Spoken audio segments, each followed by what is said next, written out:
tidak jauh berbeda dengan tesis yang telah saya sampaikan sebelumnya. Maka harap dimaklumi jika sedikit membosankan dan juga ada pengulangan materi karena memang judul yang digunakan adalah sama dan juga teori yang digunakan adalah sama. Jadi intinya jangan lupa like, subscribe, dan komen.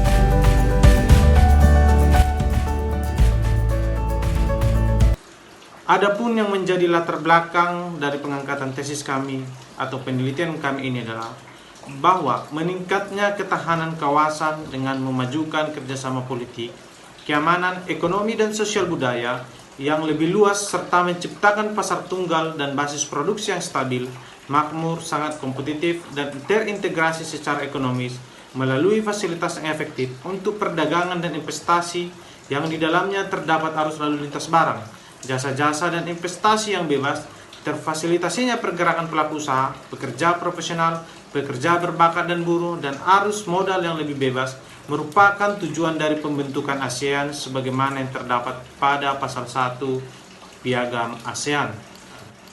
Bahwa sejak didirikan pada tanggal 8 Agustus 1967 di Bangkok, Thailand, oleh 5 negara penggagas yakni Indonesia yang diwakili oleh Adam Malik, Malaysia Tun Abdul Razak, Filipina Narsiko Ramos, Thailand Tanat Koman, dan Singapura S. Rajaratnam.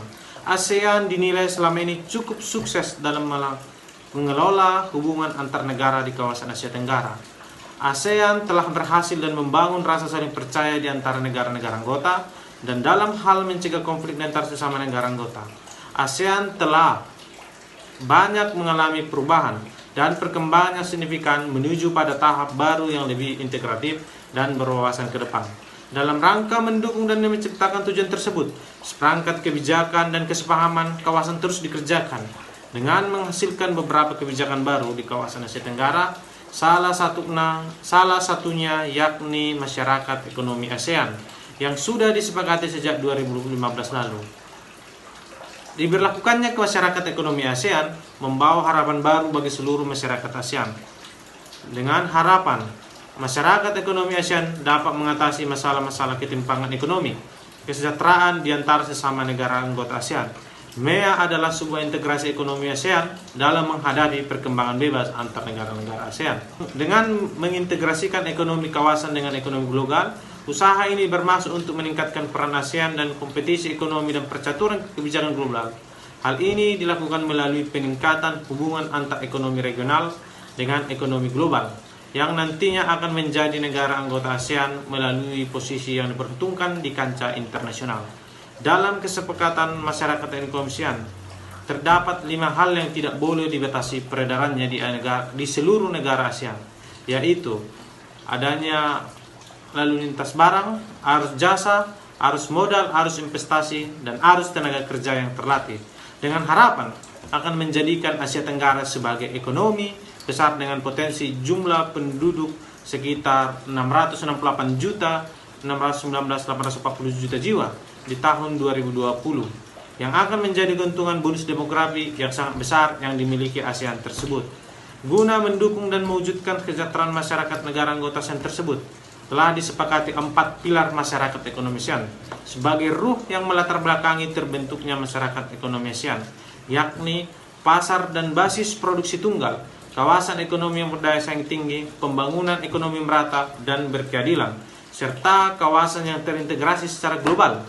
Salah satu isu yang dibahas secara serius dalam 4 pilar MEA ini adalah masalah perpindahan tenaga kerja terampil di seputar kawasan negara anggota ASEAN. Dalam rangka mewujudkan MEA tersebut, pengaturan terhadap liberalisasi perdagangan jasa telah diatur dalam ASEAN Framework Agreement on Service atau yang kita kenal dengan Kerangka Persetujuan Jasa ASEAN 1995.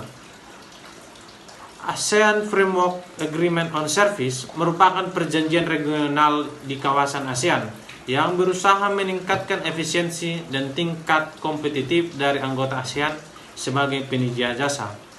ASEAN Framework Agreement on Service menghilangkan pembatasan perdagangan di bidang jasa antar anggota ASEAN dan meliberalisasikan perdagangan jasa dengan perluasan tingkatan serta ruang lingkup liberalisasi melampaui yang terdapat dalam General Agreement Trade in Service atau yang kita kenal dengan istilah GATT. Pengaturan perdagangan jasa internasional dengan tujuan sebuah era perdagangan bebas di bidang jasa. Prinsip yang dianut oleh ASEAN Framework Agreement Service ini juga sejalan dengan prinsip yang terdapat dalam hukum ekonomi internasional. Artinya ASEAN Framework Agreement Service ini sudah menyelaraskan aturannya dengan hukum ekonomi internasional. Namun instrumen ASEAN Framework Agreement Service tidak mengatur secara langsung mengenai hal-hal yang khusus dalam menjalankan liberalisasi perdagangan jasa. Yang diatur hal-hal yang bersifat umum saja mengenai perdagangan jasa, seperti halnya tujuan, prinsip, kewajiban negara anggota, penyelesaian masalah, serta hal lain secara garis besar layaknya sebuah acuan atau pedoman. Peraturan lebih khusus tersebut dituangkan kembali dalam ASEAN Mutual Recognition Agreement serta beberapa instrumen regional lainnya yang terkait perdagangan jasa. Namun prinsip pokok dalam ASEAN Framework Agreement Service tersebut tetap menjadi acuan utama bagi negara ASEAN.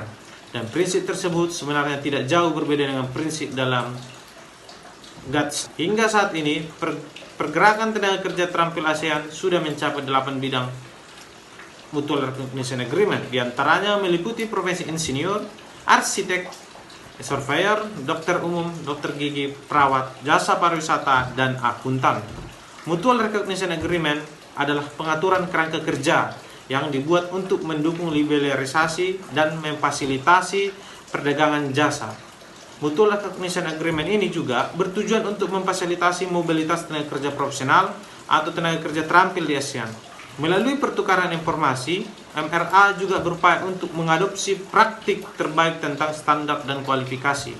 Konsekuensi disepakatinya ASEAN Mutual Recognition Agreement adalah mengharuskan adanya sebuah sektor ketenagakerjaan profesional, disertai dengan tuntutan untuk menyederhanakan mekanisme peraturan dan regulasi yang ketat di masing-masing negara anggota ASEAN.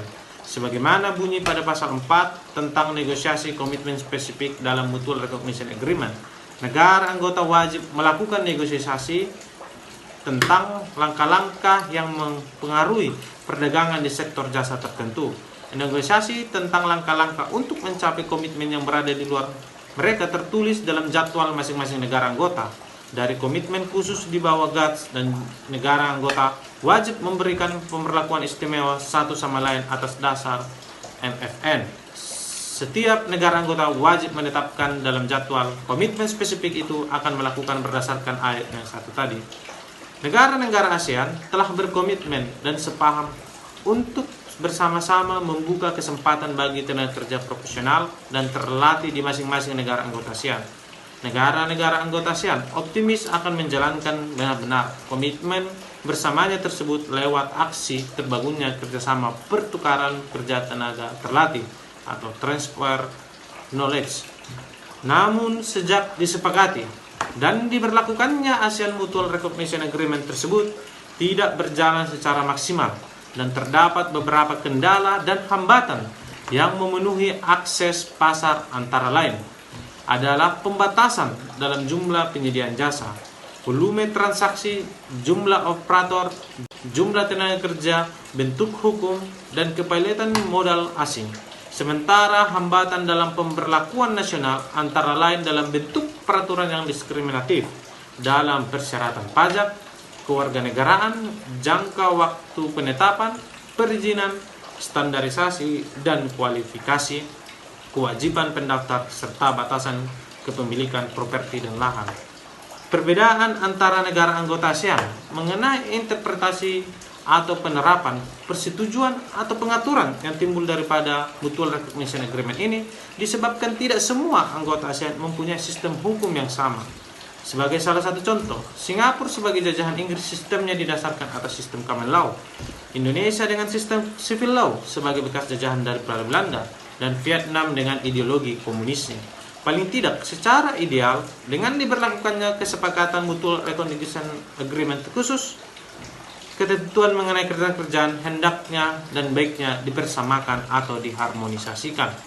Prinsip ASEAN Way masih tetap dipegang teguh oleh ASEAN, di mana sesama negara anggota ASEAN dilarang untuk ikut campur terhadap persoalan dalam negeri masing-masing negara anggota, sehingga menjadi karakter kerjasama ASEAN seperti ASEAN Mutual Recognition Agreement ini cenderung tidak mengikat dan berorientasi pada proses negara-negara yang menganut tradisi hukum common law.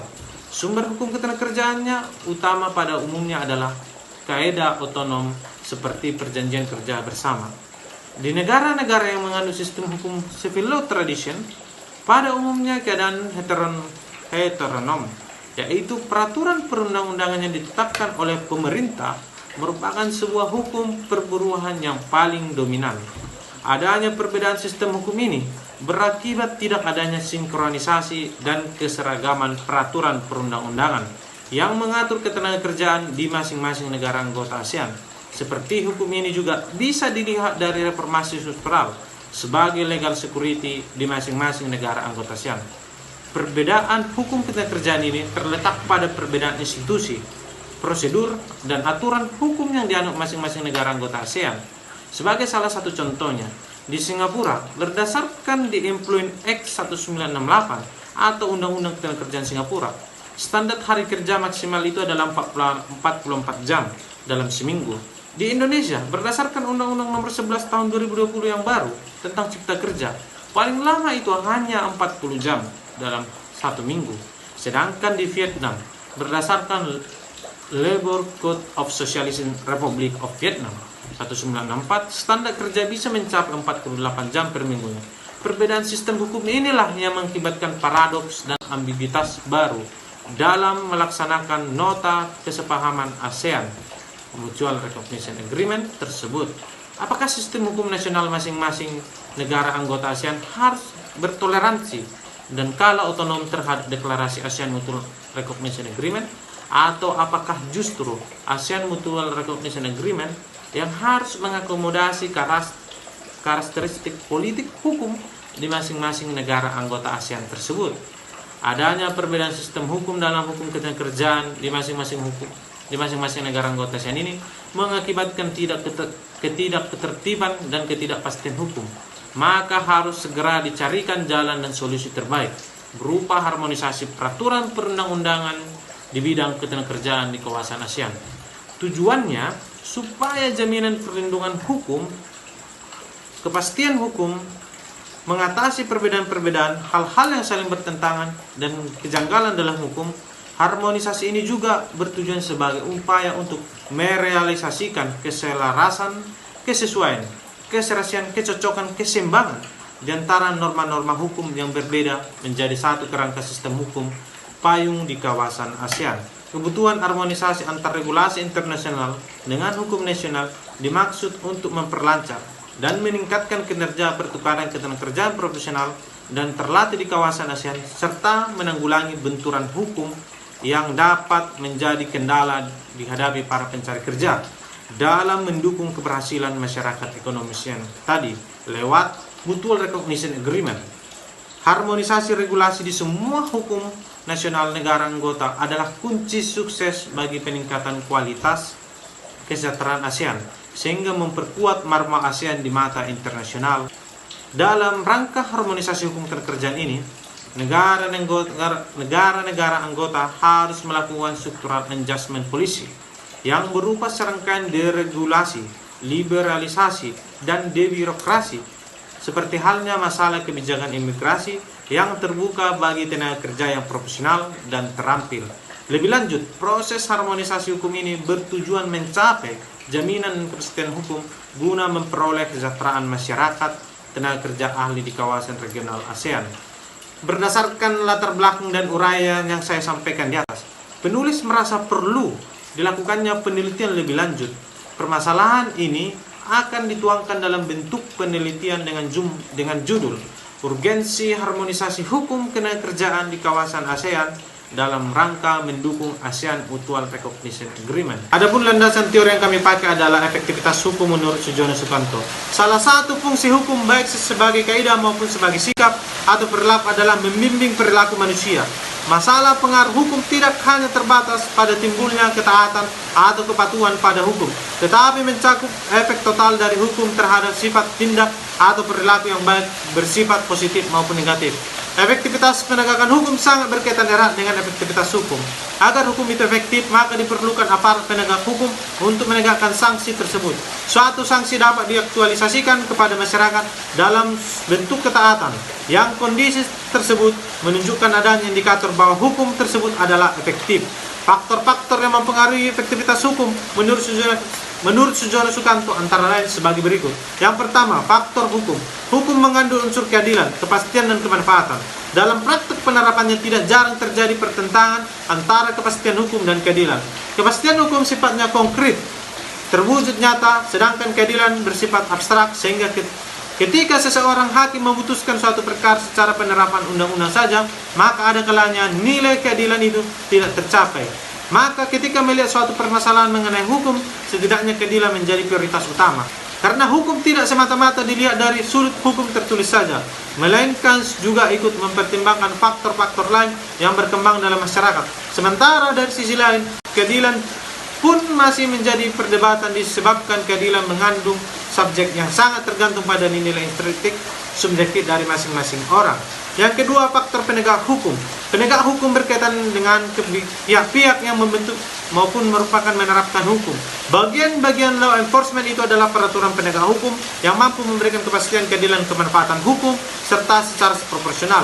Aparatur penegak hukum melingkupi pengertian mengenai institusi penegak hukum dan aparat penegak hukum. Sedangkan aparat penegak hukum dalam arti sempit dimulai dari kepolisian, kejaksaan, kehakiman, penasihat hukum, dan petugas sipil lembaga permasyarakatan.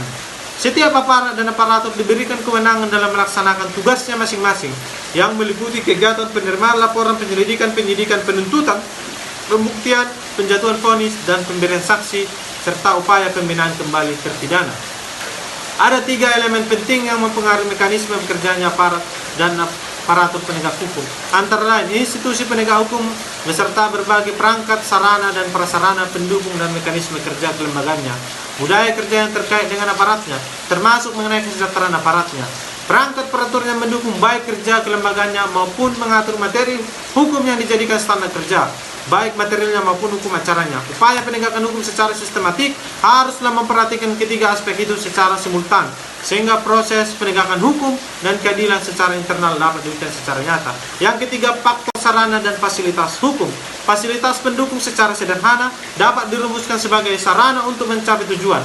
Ruang lingkup terutama adalah sarana fisik yang berfungsi sebagai faktor pendukung. Fasilitas pendukung mencakup tenaga manusia yang berpendidikan dan terampil, organisasi yang baik, peralatan yang memadai, keuangan yang cukup, dan sebagainya. Selain ketersediaan fasilitas, pemeliharaan pun sangat penting demi menjaga keberlangsungan. Sering terjadinya bahwa suatu peraturan sudah difungsikan padahal fasilitasnya belum tersedia lengkap. Kondisi semacam ini hanya akan justru menyebabkan kontraproduktif yang harus memperlancar proses, justru mengakibatkan terjadinya kemacetan. Yang keempat adalah faktor masyarakat. Penegak hukum untuk mencapai kedamaian dalam masyarakat mempunyai pendapat-pendapat tertentu mengenai hukum. Artinya efektivitas hukum juga tergantung pada kemauan dalam kesadaran hukum masyarakat. Kesadaran yang rendah dari masyarakat akan mempersulit penegakan hukum. Adapun langkah yang bisa dilakukan adalah sosialisasi dengan melibatkan lapisan-lapisan sosial, pengangkusan, dan penegakan hukum sendiri. Perumusan hukum juga harus memperhatikan hubungan antar perubahan-perubahan sosial dengan hukum yang akhirnya hukum bisa efektif sebagai sarana peratur perilaku masyarakat. Yang kelima adalah faktor kebudayaan. Faktor kebudayaan sebenarnya bersatu padu dengan faktor masyarakat sengaja dibedakan. Karena di dalam pembahasannya diketengahkan masalah sistem nilai-nilai menjadi inti dari kebudayaan spiritual dan non-material. Hal ini dibedakan sebagai sebuah sistem. Maka hukum mencakup struktur, substansi, dan kebudayaan. Struktur mencakup wadah atau bentuk dari sistem tersebut, umpamanya menyangkut tatanan lembaga-lembaga formil, hukum antar lembaga-lembaga tersebut, hak-hak dan kewajiban, dan seterusnya. Hukum mempunyai pengaruh langsung atau pengaruh yang tidak langsung di dalam mendorong terjadinya perubahan sosial. Cara-cara untuk mempengaruhi masyarakat dengan sistem yang teratur dan direncanakan terlebih dahulu dinamakan social engineering atau social planning. Agar hukum benar-benar dapat mempengaruhi perlakuan masyarakat, maka hukum harus disebarluaskan sehingga melembagakan dan dalam masyarakat. Adanya alat-alat komunikasi tertentu merupakan salah satu syarat bagi penyebaran serta pelembagaan hukum. Komunikasi hukum tersebut dapat dilakukan secara formal, yaitu melalui tata cara yang terorganisir dan dengan resmi. Dikemukakan oleh Sujono Sukanto bahwa suatu sikap tindak perilaku hukum yang efektif apabila sikap tindak atau perilaku lain menuju pada tujuan yang dikehendaki. Artinya, apabila pihak lain tersebut mematuhi hukum, undang-undang dapat menjadi efektif jika peranan yang dilakukan pejabat penegak hukum semakin mendekati apa yang dinamakan oleh undang-undang. Sebaliknya, menjadi tidak efektif jika peranan yang dilakukan oleh penegak hukum jauh dari apa yang diterapkan oleh undang-undang. Sebagaimana yang sudah saya paparkan tadi, terkait dengan teori hukum efektivitas hukum Sujono Sukanto, terdapat 5 faktor yang mempengaruhi berlangsungnya atau efektifnya sebuah hukum. Dalam rangka menghadapi masyarakat ekonomisian, pengaturan terhadap liberalisasi perdagangan jasa diatur dalam ASEAN Framework Agreement Service. Dalam perlindungan liberalisasi jasa, ASEAN Framework Agreement Service menerapkan prinsip sebagaimana yang diterapkan dalam GATS, yaitu prinsip-prinsip di antara lain. Yang pertama, dari segi faktor hukum, most favored nation treatment. Perlakuan yang diberikan kepada suatu negara berlaku juga untuk semua negara lain. Artinya, prinsip atau ketentuan hukum merupakan sebuah asas bahwa bila ada kemudahan yang diberikan kepada suatu negara, maka kemudahan tersebut juga harus diberikan pada negara lain. Most favored nation treatment dikenal juga dengan prinsip non-diskriminasi. Dalam prinsip most favored nation dikenal adanya 2 perlakuan terhadap pemasok jasa, yaitu dibandingkan adalah perlakuan yang diberikan terhadap service supplier dari suatu negara dengan negara lain. Yang kedua mengenai national treatment, yang dilindungi, yang dibandingkan adalah perlakuan yang diberikan terhadap domestic service supplier, foreign service supplier. Menurut prinsip ini, produk dari suatu negara diimpor harus diperlakukan sama seperti halnya produk dalam negeri. Yang ketiga, dari aspek transparansi, setiap negara wajib mempublikasikan semua peraturan, perundang-undangan, pedoman pelaksana, dan keputusan-keputusan atau ketentuan yang berlaku secara umum yang dikeluarkan oleh pemerintah pusat maupun daerah. Selain itu, setiap negara juga wajib memberitahukan adanya peraturan di kawasan negara anggota. Yang keempat adalah progressive liberalization. Artinya liberalisasi dilakukan secara bertahap sesuai dengan tingkat perkembangan ekonomi setiap negara anggota. Liberalisasi bertahap tersebut dilakukan dengan mewajibkan semua anggota ASEAN Framework Agreement Service untuk melakukan putaran negosiasi yang berkesinambungan. Negosiasi tersebut harus dilakukan dengan mengurangi atau menghilangkan measure atau langkah-langkah yang dapat berdampak buruk terhadap perdagangan jasa. Meskipun demikian, proses liberalisasi harus dilakukan dengan tetap menghormati kepentingan nasional di tingkat pembangunan masing-masing. Prinsip yang dianut oleh ASEAN Framework Agreement Service ini juga sejalan dengan prinsip yang terdapat dalam hukum ekonomi internasional. Artinya ASEAN Framework Agreement Service sudah menyelaraskan aturannya dengan hukum ekonomi internasional, yaitu kesamaan prinsip national treatment. Instrumen ASEAN Framework Agreement Service tidak mengatur secara langsung mengenai hal-hal yang khusus dalam menjalankan liberalisasi perdagangan jasa. Yang diatur hal-hal yang bersifat umum mengenai perdagangan jasa saja, seperti halnya tujuan, prinsip, kewajiban negara anggota, penyelesaian masalah, serta hal lain secara garis besar layaknya sebuah acuan atau pedoman. Peraturan lebih khusus tersebut dituangkan kembali dalam Mutual Recognition Agreement serta beberapa instrumen regional lainnya yang terkait dengan perdagangan jasa.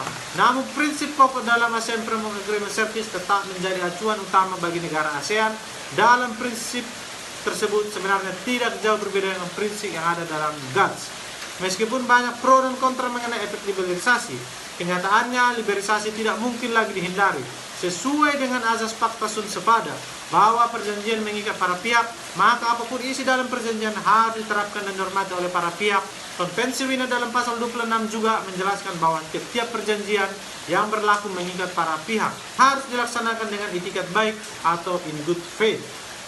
Dalam pemberian komitmen ASEAN Framework Agreement Service, negara ASEAN diharuskan untuk memberikan tingkat komitmen yang lebih baik untuk sesama anggota ASEAN dibandingkan dengan komitmennya dalam GATS atau WTO, serta membuka banyak sektor atau subsektor, sehingga ASEAN Framework Agreement Service dikenal juga dengan istilah GATS Plus.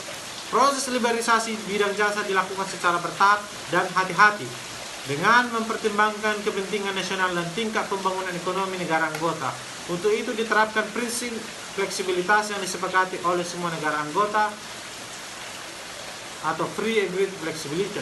Pada intinya, perundingan liberalisasi jasa adalah menghilangkan hambatan perdagangan jasa internasional yang berkaitan dengan pembukaan akses pasar atau market access dan penerapan perlakuan nasional untuk setiap mode of supply. Hambatan yang mempengaruhi akses pasar antara lain adalah pembatasan dalam jumlah penyediaan jasa, volume transaksi, jumlah operator, jumlah tenaga kerja, bentuk hukum dan kepemilikan modal asing.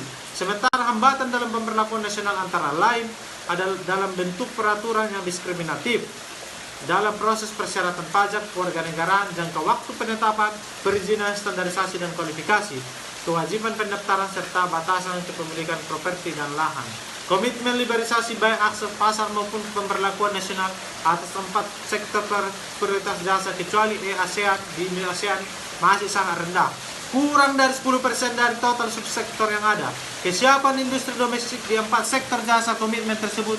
Selain itu, hambatan dalam perdagangan jasa tidak mudah untuk diidentifikasi dan dikuantifikasi sebagai dilakukannya perdagangan barang, sehingga tidak mudah untuk melakukan analisis cost dan benefit atas dibukanya sektor jasa yang sangat dibutuhkan dalam pembuatan kebijakan liberalisasi jasa. Setiap negara anggota dapat mengenali pendidikan atau pengalaman yang diperoleh, persyaratan dipenuhi atau lisensi atau sertifikasi yang diberikan di negara anggota lain untuk tujuan lisensi atau sertifikasi pemasok jasa.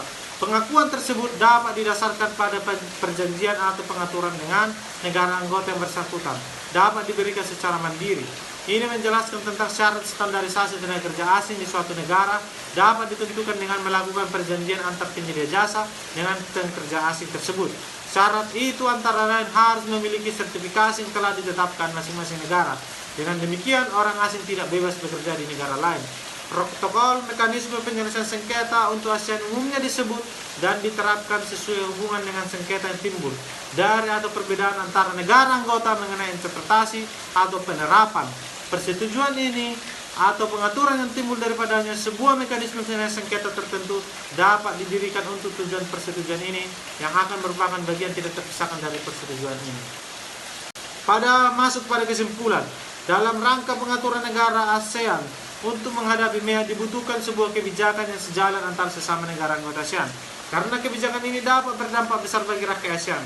Dengan pengetahuan dan kesadaran dari seluruh masyarakat ASEAN yang didukung kebijakan yang tepat sasaran akan menguatkan pengaturan sumber daya manusia yang berpengetahuan dan berkesadaran akan persiapan yang harus dilakukan.